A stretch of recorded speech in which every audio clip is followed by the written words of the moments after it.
Here we have some fun. Actually, this stuff I really like. It's called factoring expressions.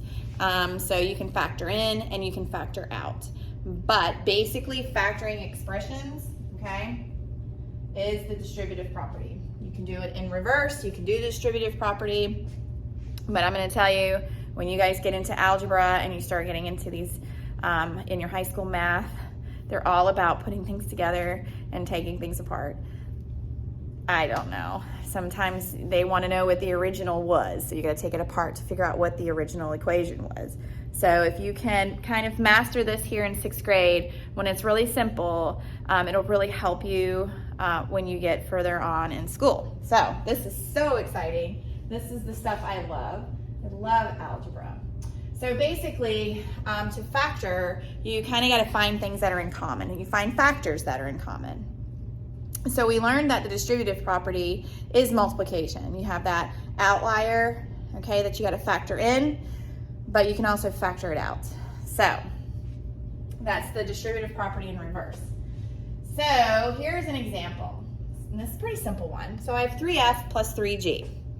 What do they got in common? Well, they're both being multiplied by 3. So I think I can factor that out because they both have the same factor, which is 3. So pull it on out, okay? Pull it on out, and you know, once you pull the 3 out, what's left? The f plus the g. So when you find your common factor and you pull it out to do the distributive property in reverse, you pull it out, put your parentheses, and look for what's left. And that's what you put inside the parentheses, okay? Then we got combining like terms. So here, remember what I said, terms are groups that are being added together. Well here, these things being added is what's being added together. So a plus b is one term, and this a plus b is the second term. Well, there's two of them. There's two terms. And so couldn't I just rewrite this as 2 times a plus b? Because you're adding it twice. And we know that if we're adding something twice, we can just multiply it by 2 and make it a lot easier, right? So you could write it as 2 times a plus b. Doesn't that look like the distributive property again? Crazy. So you could have seen that the a is the same too, and the b's are the same. It's kind of interesting just combining like terms, because when you combine like terms, it makes your math a lot easier. So, and a lot shorter, because if you do it like this, it's kind of a long problem. It's a lot longer than doing it like this. So you shorten your steps and makes your math easier. You use less brain power. Here are some examples with different type of way to factor out. So here we see 6x plus 9y, and you're like, well, I mean, I see 6 and I see 9.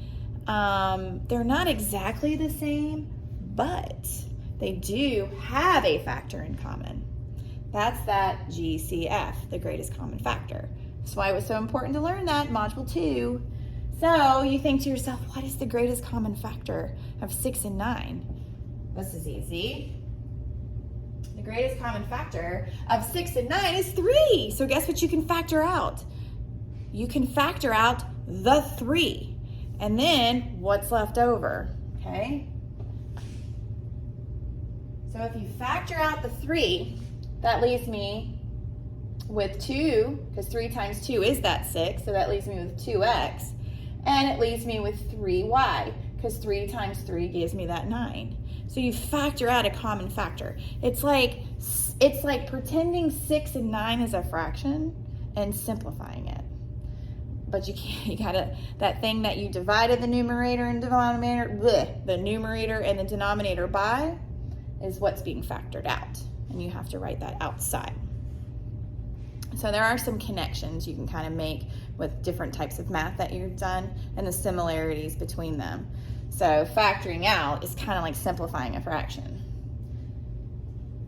And here is another example. So in this one, we have 3c plus 11c, but obviously 3 and 11 don't have a common factor. 11's a prime number, 3 is a prime number. There's no factor in common, okay? But they have a variable in common. They're both being multiplied by C. So you can factor out a variable if a variable is in common. So you factor it out, take the C out, put your parentheses, and what's left goes inside the parentheses. Factoring out. So this I know is probably going to need a lot of practice, and especially ones that are like this example here. That one's tough. And you really have to have your multiplication facts, like a solid understanding of your facts, solid understanding of greatest common factor. We've already done a lot of practice with that, so hopefully you can combine these skills that you've built through elementary school and what we've already done in 6th grade, and it'll help you with this. But I think with a lot of practice, this will become easier and easier. So we'll get that practice done in class.